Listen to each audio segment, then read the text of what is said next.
Assalomu alaykum, hurmatli elektr energiya iste'molchilari.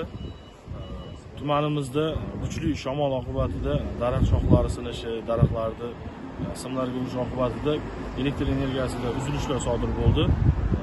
Hozirgi kunda 24 soat brigadalar shakllantirilgan, maxsus texnikalarimiz, avariyniy brigadaga xizmat qiladigan avtomashinalarimiz shakllantirilgan.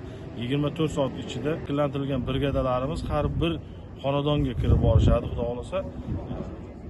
Hozirgi vaqtda o'chgan fiderlarimiz, tarmoqlarimiz bor. Ushbu tarmoqlarni tez fursatda bartaraf qilib, xalqqa elektr energiya ta'minotini qayta tiklaymiz.